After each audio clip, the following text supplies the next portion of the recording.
Educational Communications and this station present Environmental Directions with Nancy Pearlman. On this series, we explore the effects of human influence on the Earth's ecosystems and discuss solutions to environmental problems which affect the quality of life on this planet. Environmental Directions gives you the kind of information you need to help you participate in decisions impacting your community, the nation, and the world. Now, here's your host, Nancy Pearlman. Hello. For the next half hour, we are going to be talking about environmental and reproductive health with my guest, Kelly Dennings. She is a campaigner with the nonprofit organization Center for Biological Diversity, where she develops and executes advocacy and outreach initiatives that address the connections between reproductive health, gender equity, endless growth, and the climate and extinction crises. Prior to working with the center, she worked as a local government recycling coordinator and also worked for the North Carolina Department of Environment and Natural Resources. She has worked with organizations such as Keep America Beautiful and the American Forest Foundation. In addition, she has won the 2018 Milbank's Social Marketing Award for Innovation in the Environmental Field for her thesis and the 2019 the Outstanding Achievement Award for the World Social Marketing Conference. She is a member of many organizations, including the American Public Health Association, the Medical Society Consortium for Climate and Health, the National Family Planning and Reproductive Health Association, and Sister Song. She has been published in many works, including EcoWatch, Ms. Magazine, Journal of Extension, Journal of Population and Sustainability, Journal of Social Issues, Resource Recycling, Rewire, Social Marketing Quarterly, and Sustainability Times. Welcome. It's a pleasure to have you with us. Thank you so much. It's great to be with you. I am fascinated that you have combined the cause of women's reproductive health and the need for health in poor communities of people of color, with the environment, because for so long people worked independently on different causes. How do you see that connection? I'm really fortunate to be working at the center and allowing me to work at that intersection. I have that background in environmental science and then went back and got my MPH and my master's in public health, and I really wasn't sure if there was going to be a place for me, but it's been wonderful working at the center. We really need to understand that our environmental pollution, the harms of climate change and fossil fuel extraction definitely harm low-wealth people of color and indigenous communities at higher levels than they do their white counterparts. And so it's really important to be focusing on these disparities that perpetuate other things like wealth disparities and chronic health issues, and really find solutions to overcome these barriers. It seems as though many polluting factories are established in poor communities, and therefore we hear about the toxic alleys, and we hear about people being affected in a different way because of what is going on in their communities. Is there any kind of listing across the country of how many communities are affected by inappropriate operations of commercial entities? I'm not sure of a list per se, but there's a lot of work coming out of the Biden administration through their environmental justice group that they've set up to the EPA that is doing more mapping and working with these communities to track that disproportionate harm. So I would recommend starting there, and other environmental justice groups that have been focused on this extensively. One group in particular that we've partnered with down in Cancer Alley in the Baton Rouge, New Orleans area is through this coalition called Break Free from Plastic Pollution. And it really is about disrupting that chemical corridor there and that harm, the sacrifice zone that they've become down in that area. So I highly recommend looking up Break Free from Plastic, and many of the wonderful frontline and fence line communities working in that area day in and day out to solve this fossil fuel crisis and the perpetuation of that through creating more plastics. As a member of many public health associations, groups concerned about health, have you been seeing their engagement more now to take on the environmental and climate crises and to make the connections as you have made the connections? Well, that is one of the main things that I'm working on, is really there are still a lot of silos. And so these reproductive health harms from fossil fuels, industrial ag, plastics, and climate change make planning for a pregnancy more challenging because toxic chemicals can disrupt fertility and sperm counts and make it harder to avoid unwanted pregnancies due to changes in menstrual cycles, causing, for example, the fertility-based awareness method of birth control to be unreliable. These irregular cycles also delay awareness of pregnancy, which could make it even harder for people living in areas with restrictive access to abortion. And that's just on the kind of contraception family planning side of things. But environmental harm can cause high-risk pregnancies, miscarriages, birth defects, preterm birth, and low birth weight. And so these consequences of exposure to environmental toxins also impact babies after they're born, leading to birth defects, neurodevelopmental delays, childhood cancers, and chronic illness. And I really think it's important for the environmental community to understand these connections to environmental harm and the impact on our fertility, pregnancies, and then the children that we're having. Plastics are created, and unfortunately air and water pollution is quite common when the factories aren't being run sustainably. But we also have refineries that are often near poorer communities. But the communities of the low wealth communities or communities of people of color also are drastically affected by not having general services where they can get organic foods or healthy foods or reproductive health care. And consequently, their health is impacted because the resources aren't available to them as easily as in richer communities.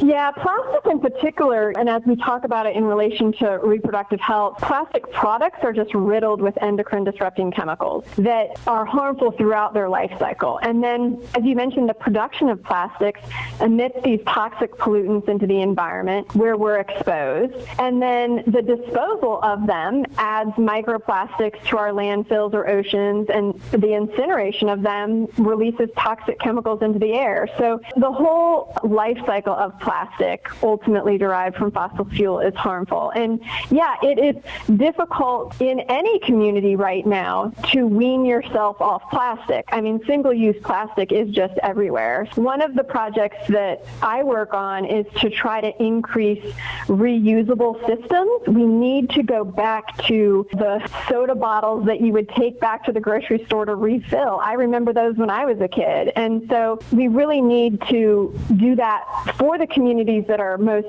impacted by this fossil fuel extraction for plastic, but also for all of us that are consuming in this single-use way. I have been thinking about homes in the urban areas that are next to these polluting places.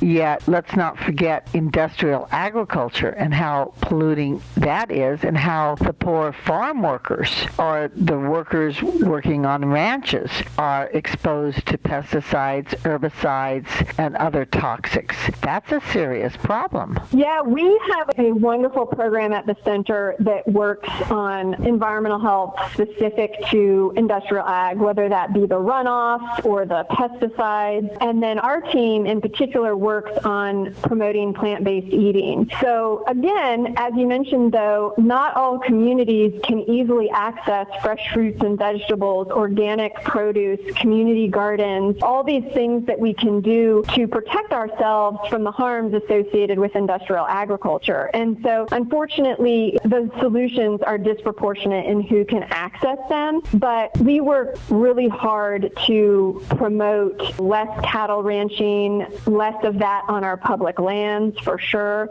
but to also try to find a just transition for those that work in the industrial ag sector to other more plant-based agricultural farms and products. How many communities are there that are affected by their drinking water supply getting polluted? Flint, Michigan was very famous for the bad water, and people had to use bottled water, which is not ecological in itself, for months. We see aquifers being polluted. We have aqueducts that are open and can be polluted. What actually is going on in the country in terms of keeping our water clean and healthy? Yeah, it's important. I am not our water expert, but we definitely do work on water. We have an oceans team in particular that is focused on the microplastics in our ocean, oil drilling off our shores. Our public lands team is definitely interested in water and water rights and diverting that, whether that be for industrial ag or other corporate ways and means of making money on the backs of folks that really need that water to survive. Water is and is going to be, I think, one of our main issues in the future. And because there are so many environmentally related problems, your organization, the Center for Biological Diversity, has experts in many different areas.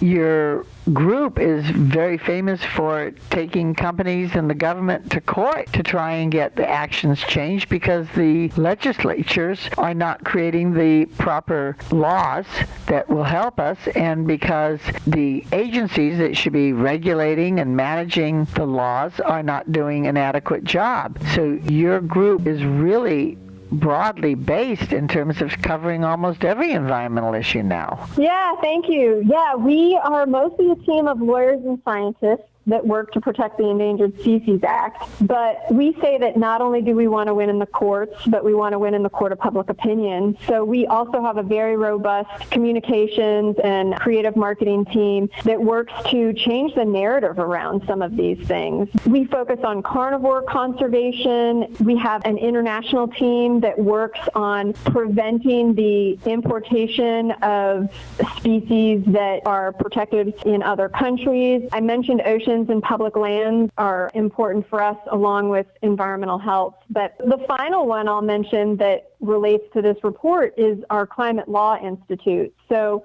we worked on convening that large march in September in New York City around the UN around our climate work, and we're seeking that President Biden be a plastic-free president. We want him to enact a climate emergency, and all these things are kind of coming out of that program. But climate also impacts women and gender-diverse people differently. I find it interesting to watch organizations grow and expand in what they are doing and what actions they are taking to try and make our planet healthier, because I remember when the Center for Biological Diversity started, it was very focused on the wildlife and the wildlands and the Endangered Species Act, and of course it still is. I think that's something that most people don't understand, that we have to preserve and protect the other species on the planet, because having them there helps us as human beings. We need to keep nature alive and well. Yeah, the idea of biodiversity can be a complicated one, but it is really that web of life. And when you pull one string, we are all interconnected.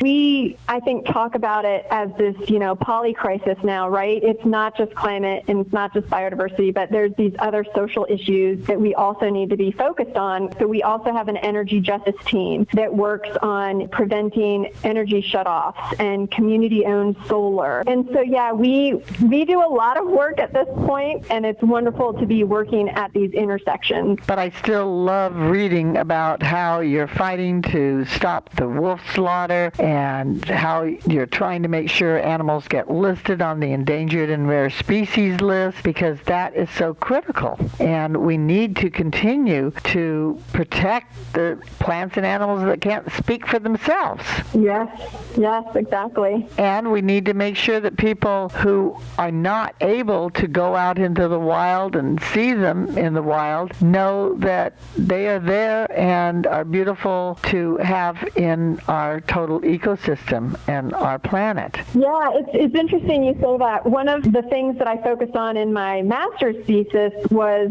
this idea of how nature impacts people. There's a lot of research that shows spending time in nature is good for your both physical and mental health. And I think that that's just one of those connections where it's important for us to be able to have access to green space and healthy water and air, along with the animals need that too. And we are going to talk more about the interconnections of environmental health, protection, preservation, and our reproductive health and equity among all people when we return in a moment with my guest, Kelly Dennings, with the Center for Biological Diversity.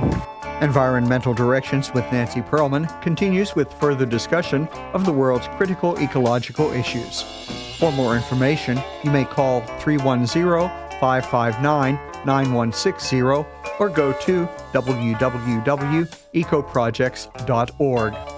Now, here's Nancy. I'm speaking with Kelly Dennings, who is a campaigner with the Center for Biological Diversity. You are focused on the connections between reproductive health, gender equity, endless growth, climate extinction crises. Let's talk for a moment about the gender equity, because I recall back in the 70s helping create the term ecofeminism, because women simply were not being given the credit due. We had to fight to be heard, yet in most organizations women were doing the majority of the work. So what is happening now in terms of women's equity in the environmental movement? Gender empowerment is one of the things that really gets me up in the morning. Until everyone has the tools to make informed decisions about their health, we won't have reproductive justice, but people need to understand we won't have climate justice or food justice or economic justice. And for us, building gender empowerment programs includes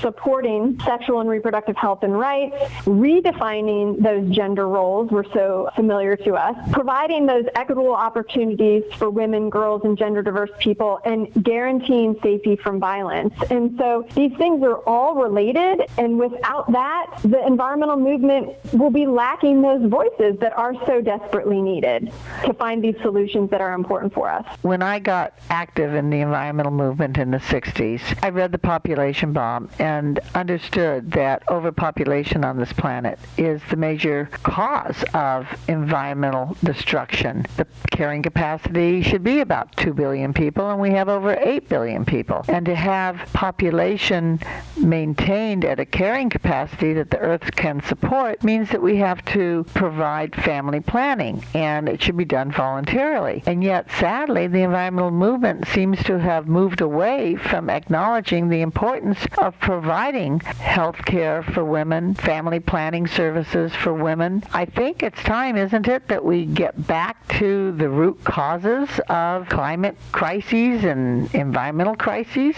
Yeah, and the center really believes that this is two sides of the same coin, right? So we are a domestic organization, so we focus mostly on species here in the United States and environmental issues here in the United States, and we are high consumers.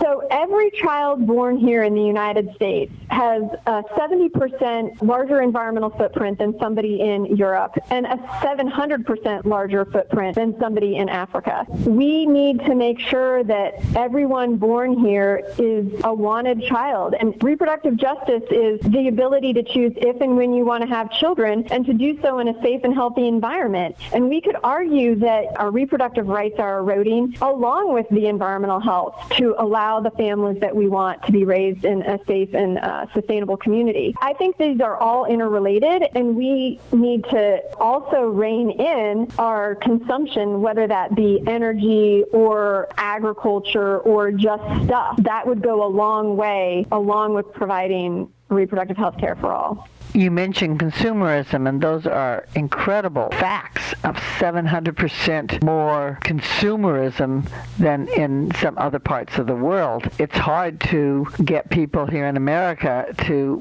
change their habits and get involved in reuse, not just recycling, but to reuse and not always be buying new. And yet, is this a product of capitalism, or is there any kind of economic system proposed that might help us move in the right direction? This is some of the exciting work that we're doing now. Is really the foundation of our U.S. economy rests on this need for endless growth and this wealth accumulation that harms people and the planet, even harms more so, as we talked earlier, communities of color, indigenous communities, and women and girls. And they are contributing less to this harm. While we don't think that the drive for economic growth is solely due to capitalism, but non-capitalist economies are also harmed by the environmental destruction often driven by capitalist economies. We are looking for alternative economies, and these already exist.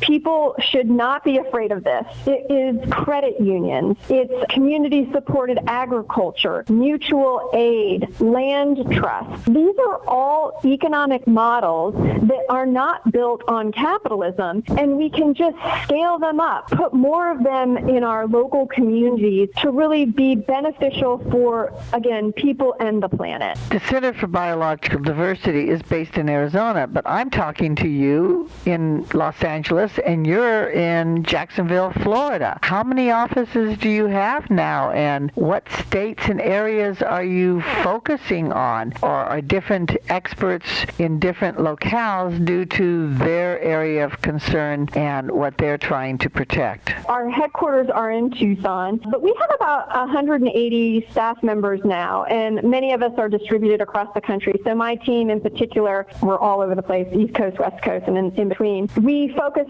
extensively on public lands, and so we have a lot of people out west working to protect our public lands, and then we are strong in the California area. We have a small team here in Florida where we're working to protect manatees and prevent coal ash from being put on our lands here. We work on panther strikes due to the roads down here. There are panther strikes. We have folks all over working where we're needed. You call yourself a campaigner. What is your major campaign that people can get involved with? My co-worker actually runs many of our campaigns. So we have one called the Endangered Species Program. Folks can request free condoms from us that have funny little puns on them. And we really make this connection between gender empowerment and environmental issues. So those are free. We do a lot of work on college campuses. And then another program we run called Simplify the Holidays really works to decrease consumerism, mostly during the winter holidays, but really year-round. Those are two of our main campaigns. I do a lot of coalition building, and I do some of our policy work. You have worked with the American Forest Foundation, and obviously our land base is very critical.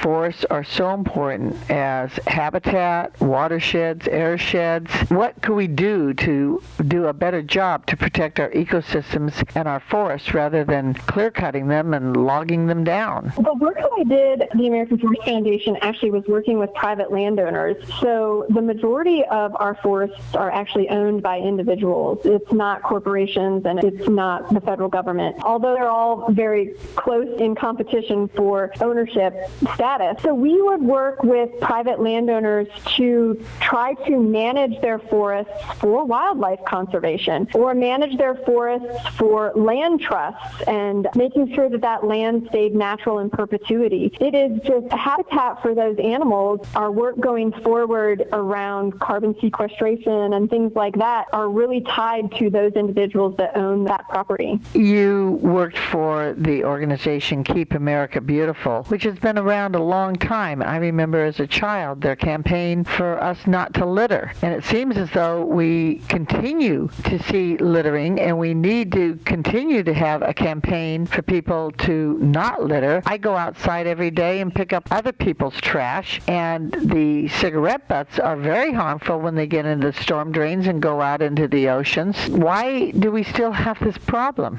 Keep America Beautiful is an organization, as you said, that's been around forever. And I did not necessarily work on and litter with them, but they are a strong organization that does that. I work more on recycling. But I think for me, either way, whether it's litter or recycling, what I love about the center is that I'm now working very high up on the waste management hierarchy, whether that be reuse or waste prevention. We really need to turn off the tap, as a lot of folks in the plastics world talk about. The problem is not just managing plastics after they've been created at this point. We need to stop the extraction of fossil fuels for plastics, and we need to stop creating more plastic. While recycling and litter are very important issues, I enjoy working at that higher waste management hierarchy now. As you say, there are so many different aspects of the problem, and we need to work on all of them, whether or not it's recycling or whether or not it's education to behave better. Right. At the center, we talk about how we need systems change for sure. We need to hold polluting corporations accountable, and we need to change our ag system. But we also feel that individuals have the empowerment and the ability to create change. While we need to do that in aggregate and be working together, we can hold those folks accountable to make those systematic changes that really will move us to scale. So I like to wake up every morning thinking that I have free will to make change and be a positive force in this world. You have worked for the government with the North Carolina Department of Environment and Natural Resources. What is the difference between working with a governmental agency versus working with the nonprofit organizations? I loved working on the ground in my community. I was a local government recycling coordinator and then went to work at the state to help other local governments implement operational campaigns, essentially, and educational and environmental ed projects. And so I had the privilege to create a school recycling campaign, and I do think that that was an important project when we educate young people about our environment and solutions that they have. And we had a companion environmental ed component to that operational campaign. And I know now these kinds of things have moved on to food composting at schools. You have won awards for your work in the environmental field, but in social marketing. What's the connection? What is social marketing in the environmental field? Social marketing is the use of commercial marketing for societal good. So instead of selling somebody a toothbrush, we want to sell you how to brush your teeth. And it started in the public health field, and so think like obesity prevention, tobacco cessation. But the environmental field kind of modeled some of that work in the 90s to increase energy conservation, recycling, forest conservation. And so we use that same kind of tactic where marketing is all about exchange. And so when you're asking somebody to do something, there is going to be an exchange, whether that be time or money. And so you want to decrease the barriers and increase the benefits of that. So for example, when I worked in wildlife conservation, it was important for those landowners to understand what they were doing for the environment, even though we were asking them to maybe not sell their land to a developer and get a immediate kind of cash payout. There were still benefits associated with leaving their land in a wild state. So it's really understanding your audience and their barriers and benefits to the action you seek. Are there any particular animals that you're concerned about and that you're making sure your group is fighting to save? One of the most important species, as you mentioned, is our wolves. And so we have a whole carnivore conservation team that's working to protect those. We work on the littlest of plants in a desert in Arizona to migratory birds to turtles, fish. Our oceans team works so much on our aquatic species. And so I would say it runs the gamut. I don't think there's anything that we turn a shy eye to. We will work on the smallest of species to our larger predator species. You mentioned that when the United Nations was considering some climate actions, there were marches in New York. What are other current planned actions?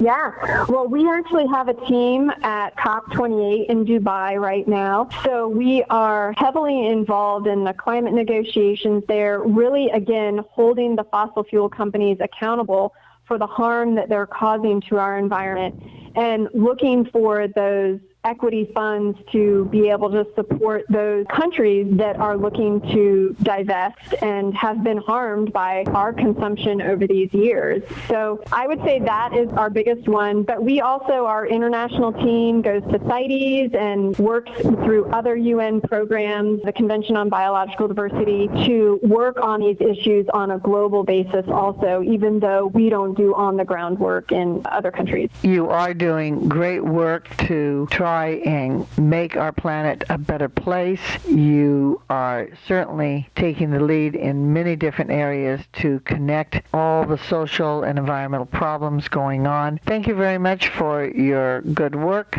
Thank you for being my guest. Thank you. I have been speaking with Kelly Dennings, who is a campaigner with the Center for Biological Diversity. I'm Nancy Perlman. Thank you very much for joining us, and do tune in again next week.